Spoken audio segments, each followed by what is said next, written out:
I'm just going to take a moment to look around the room. Good afternoon, AASP family. I'm honored to be here today to give you a little glimpse of myself and share with you my vision for AASP and the field of sport and exercise psychology.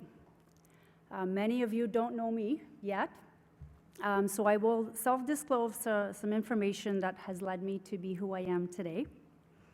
I'm 48 years old. I have a 20-year-old daughter and a 17-year-old son.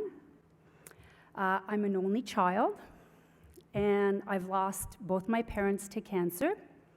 And last year, I also lost my 25-year,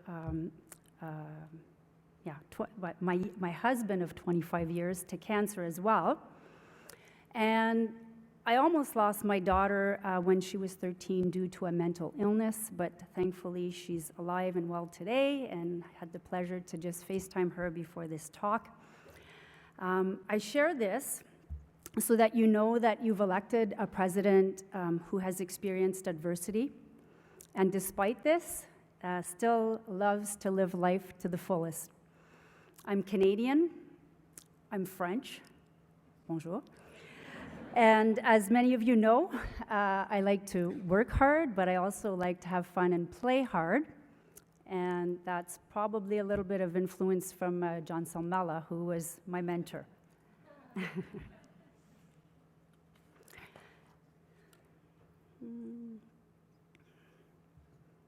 So last year at this time, I was supposed to be sitting where you are, listening to my dear friend and colleague, Tracy Statler's presidential address.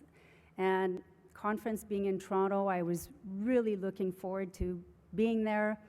I was close to home, and I just cherish every time I get to spend here at the conference with you.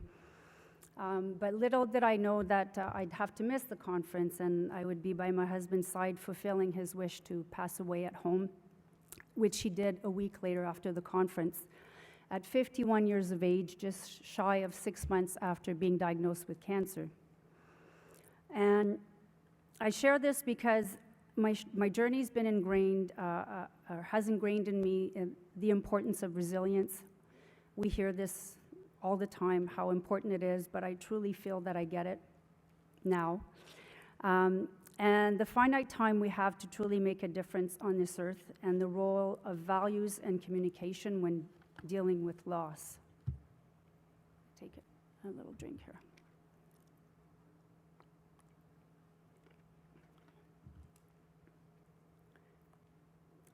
It's important for me to share that throughout my challenging time, I got tremendous support from you guys, from my AASP family, and I really want to express how grateful I am. You truly made a difference in my life last year, and you continue to do so. And my involvement with AASP goes back 26 years, when I attended my first conference in 1993 when I started my master's degree. And I remember being starstruck when meeting chapter authors like Bob Singer, Tara Scanlon, Rod Dishman, and so many of you sitting in this audience.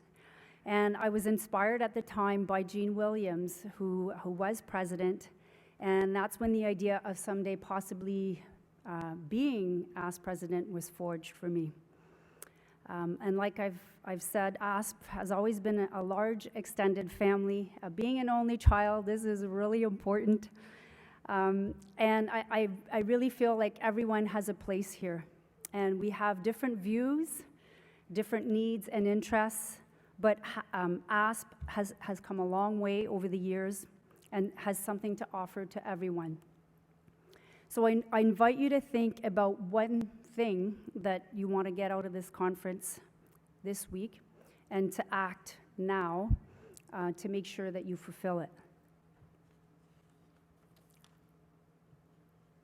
So when I was asked to consider running for this position after a 3-year stretch on the e-board, I thought to myself, I have so many demands on my plate like everybody else, and I thought of potential hurdles I could face, which are usually related to time and energy. But no matter what popped into my mind, I kept telling myself, Nat, again, life is so short. You never know what's around the corner. You'll always be busy. So if you really want to make a positive contribution, you have to act now. And I accepted. And fortunately, after everything I've been through, I think I know how to hurdle. And it's the essence of what we try to help do in this field. So I'm very happy and honored to be hurdling with you for the next 2 years. I look at this picture, and it brings back so many great memories. So I have to take this opportunity to acknowledge this person who had a significant impact on me as a grad student, as a young professional, the late Dr. John Salmela. And many of you have had the pleasure to know John for the brilliant, funny, loving person that he was. No doubt he was rough around the edges, but he had this one motto for all his grad students, and it really stuck, and it was listen, challenge, and support. And it really led me to set some very ambitious goals and to actually achieve them. And John opened many doors for me, and the best advice he gave me as a young grad student was to think international and be international.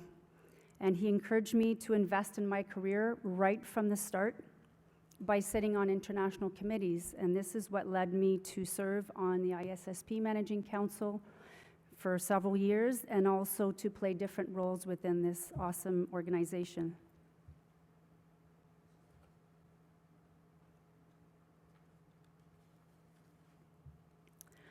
Obviously, I've had the privilege to work and to be mentored by other extraordinary people, some of whom were already mentioned today, like Dr. Terry Orlick, Dr. Pierre Trudel, who is also fighting for his life at the moment, experiencing cancer for the second time in his life. We see people in here, I know they're sitting in the audience today, Tanya Forneris, Margaret Dupuy, Penny Werthner, Diane St. Marie, Diane Culver, and obviously all my other colleagues at the University of Ottawa. I'm so grateful. We all know it's about support. Following Terry Orlick's extraordinary contributions to applied sports psychology in Canada, Penny Werthner, myself, and other colleague, Dr. Tom Patrick at the time, wanted to further advance the field. So it was at the time in 2006 that we created the Canadian Sports Psychology Association. And it's basically the organization overseeing the practice of sports psychology in Canada. And I'm really proud to have been involved with this organization since its inception. So after being challenged by the College of Psychologists in Canada in 2008, and actually threatened to be legally pursued if we use the term psychology and any of its derivatives in relation to our practice, we established the term MPC, or mental performance consultant, to use as a title for our practice. And it is the term that's now used across all sports and levels, including Olympic and Paralympic sport in Canada. So you can imagine that I was thrilled when AASP decided to adopt the CMPC title for its own certification program. And I know I've spoken to many of you about this already, but it is really our hope that the CSPA will eventually officially partner with AASP to create a unified North American certification program for those practicing sports psychology. And my view has been that together, we're stronger. And to have two powerful neighboring countries like the US and Canada join forces to tackle the challenges that remain in our profession would propel us to new heights. As of today, we have 161 professional members and 83 student members within the CSPA, many of whom are here today. It wouldn't be an authentic presidential address for me without sharing the values that drive my work and my leadership initiatives. and I find this picture represents them well. Like water, I value transparency, and achieving this requires open and honest communication. Like the power behind the wave, I value a really strong work ethic because this leads to excellence. Like the individual surfing the wave, I value sport and exercise as this is essential for optimal mental and physical health. Like the height of the wave, I value a really good challenge as this fosters resiliency. Like the beautiful, diverse environment underneath the wave, I value equality and equity as this is necessary for inclusion and diversity. Like the thrill inherent in surfing the wave, I value fun, pleasure, and satisfaction. Like the skilled surfer pitted inside the wave, I value autonomy and competency. And finally, like the helper beside the surfer, or the wannabe surfer, I value warm, trusting relationships and effective teamwork.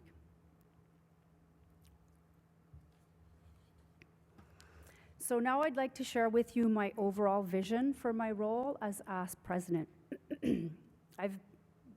Like you've just heard in the intro, I've been a sports psychology professor, scientist, practitioner, and an avid advocate throughout my career, and I've stood and fought for several things. As I thought about what I want to accomplish in my role, I identified 4 areas: collaborative research, graduate training, Pcc Accreditation, and diversity and inclusion initiatives.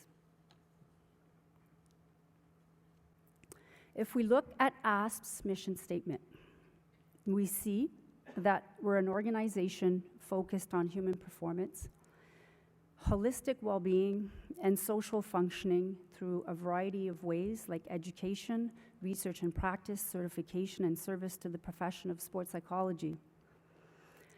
Whether we're academics or practitioners or both, we're scholars. And this competency is fundamental to what we do in our field, and this is clearly reflected in both our certification standards and in our ethics code. Like I mentioned, this organization has evolved considerably over the years, and we're an applied organization. And as researchers, the knowledge we generate must have meaningful and practical implications for the communities and members we serve. But conversely, as practitioners, we have a responsibility to ground our practice in scientific evidence, and this evidence should be clearly and comprehensively articulated in our work. Some members have suggested in recent years that we must put the science back into AASP. While several do an excellent job at presenting the research, evidence, and theoretical frameworks that guide their work, I would argue that others don't do this enough justice.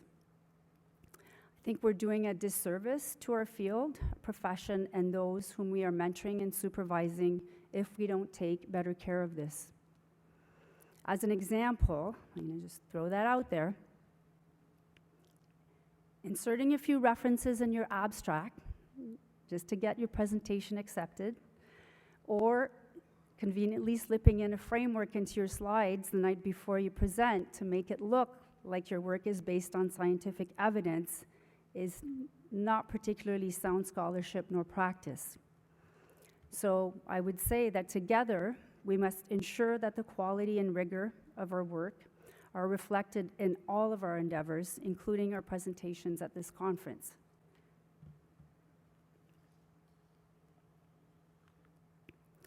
So the beauty of research is that it can be as diverse as the members of this organization, and it can be conducting using a variety of methods. I believe that to further advance knowledge in our field and to make our field known to the rest of the world, we must conduct more collaborative research, and by this I mean more multi- and interdisciplinary research.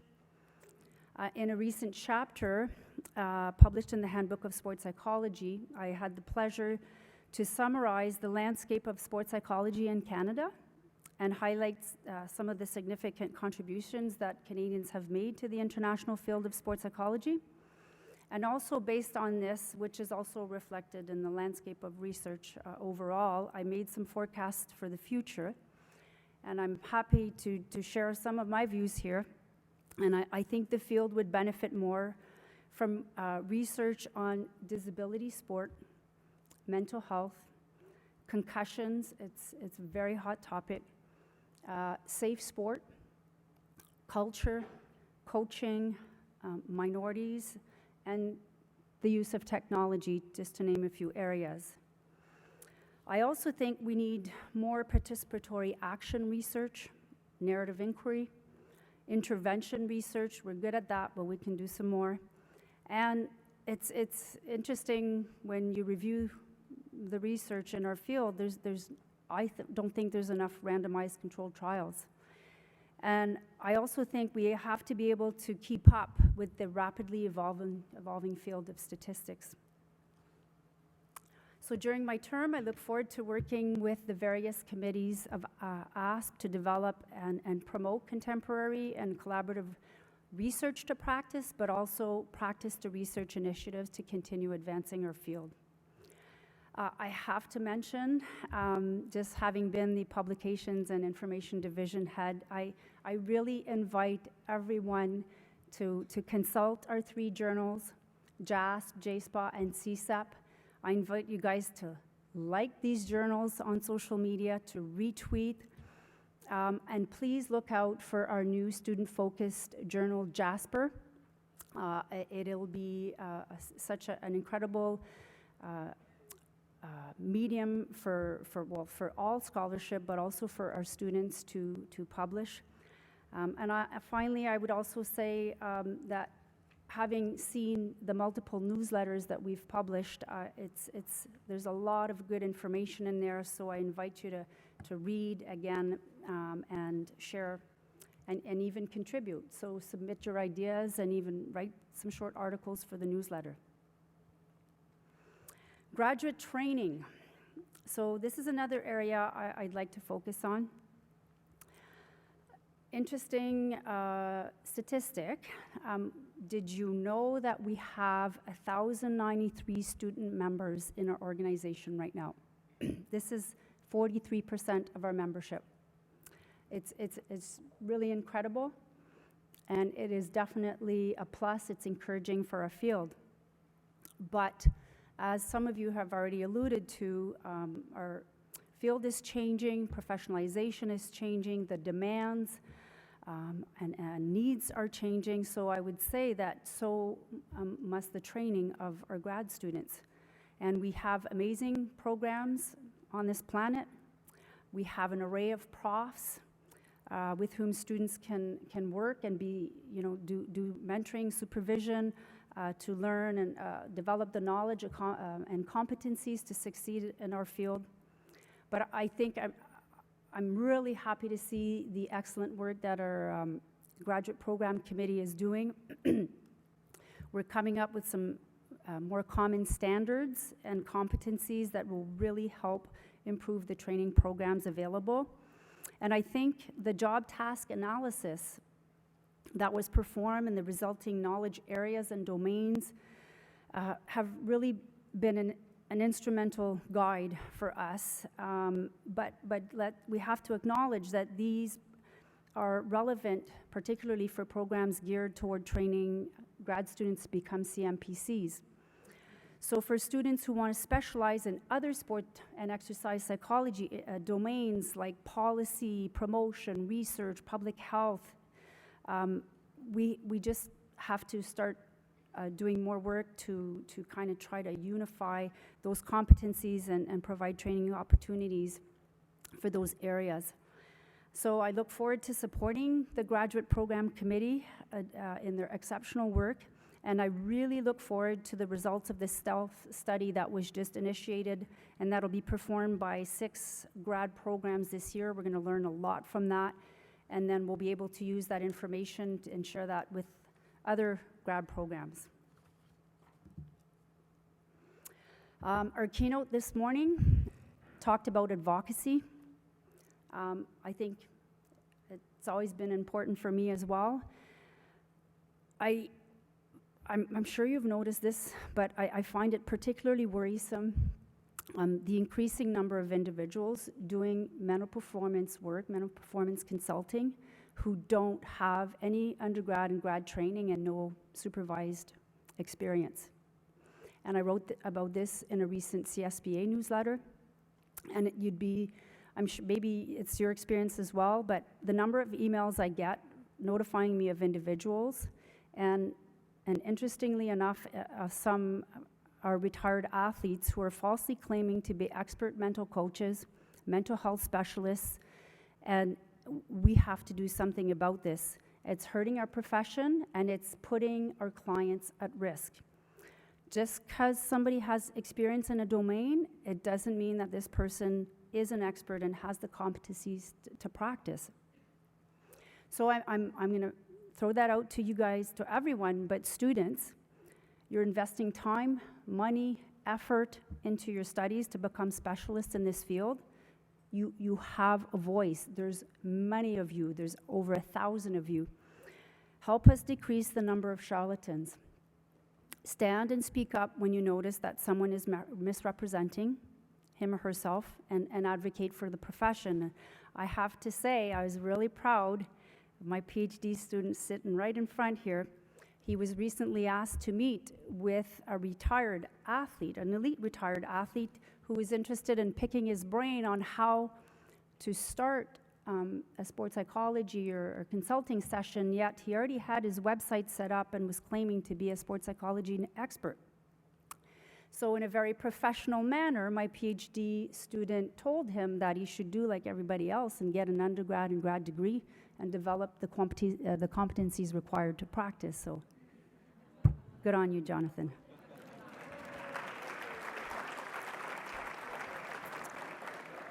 So now that we have the AASP certification program and hopefully the NCCA accreditation soon, it's coming, we're all confident, I think this will just help make it easier to advocate. And it is an important competency that all of us should use, should develop, and again, graduate students, I urge you to do this. Moving right along, so continuing to talk a little bit more about the CMPC accreditation, I can't say enough of the work that's been done to develop the program, the credential, and so I've seen the last 3 years just being involved with the e-board, but also being involved in developing our own certification process in Canada and looking at other options that exist in the world. And I have to say that AASP certification program is outstanding. And as any new program, it's not perfect, and it's going to be refined over the years, but it is of extremely high quality, and it is elevating this field and profession to a whole new level. So I really look forward to continuing to work with the Certification Council. And I think once we get NCCA approval, I am hoping to explore the possibility of forming partnerships with other international organizations for certification. And like I mentioned, the CSPA is very much interested in this and has been in discussions with AASP to make this happen.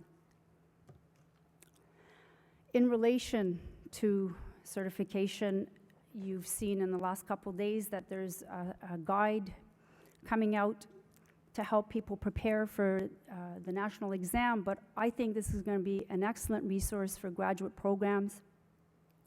And I have to give a shout out to Human Kinetics here, because they're doing a phenomenal job to help us make and develop this first, I would say, comprehensive online interactive sports psychology resource. And we've already seen what this is going to look like, and it's very exciting, and I'm sure you will all appreciate it. A couple more things about certification. No doubt you've seen so far that several talks this week pertain to mental health. And it is definitely a hot topic in our field at the moment, and rightfully so. 5 position consensus statements have been put out by different groups and organizations in the past couple years. And I think it comes down to athletes want to be treated like humans first. And they are human, and they are speaking up, and they're asking for help. They're asking for additional resources. And more are revealing their struggles. Rich, you just pointed that out. You gave an example. And this appears to be the resulting from a variety of factors, and we all know some of these, like excessive pressure, under recovery, toxic cultures, that's another hot topic, abusive coaching, and early specialization, just to name a few.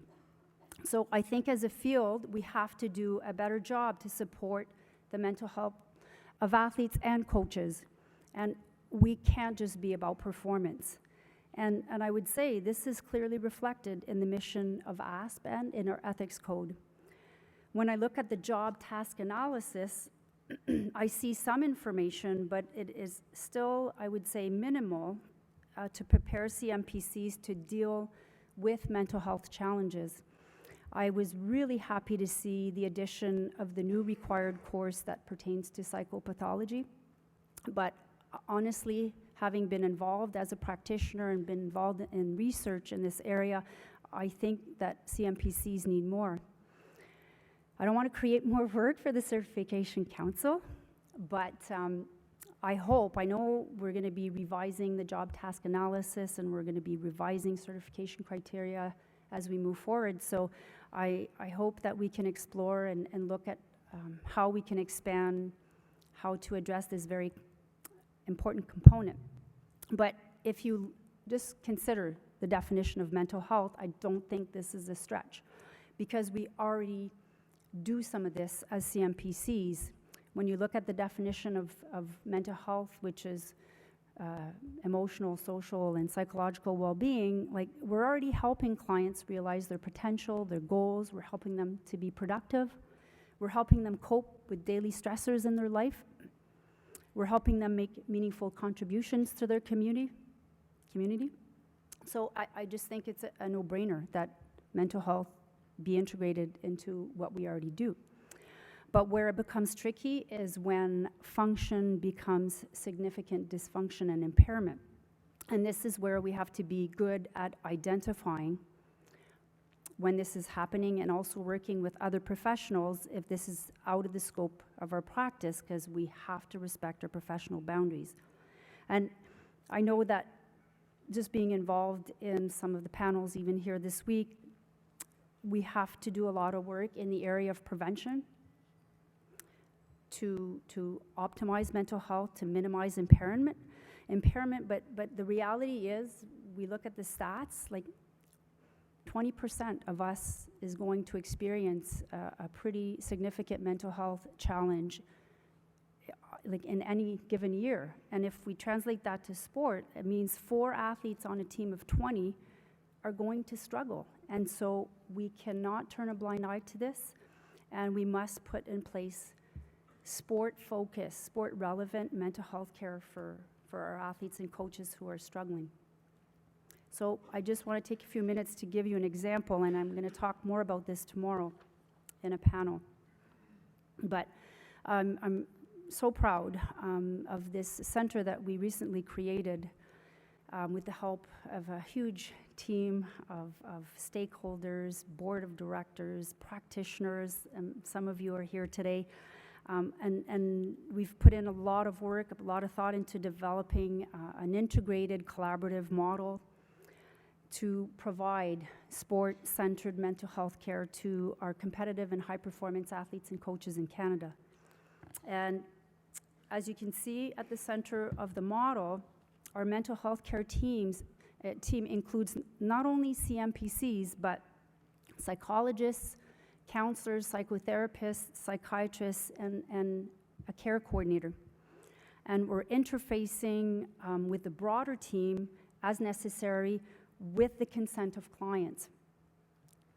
And the development and the application of this model is based on a huge research project.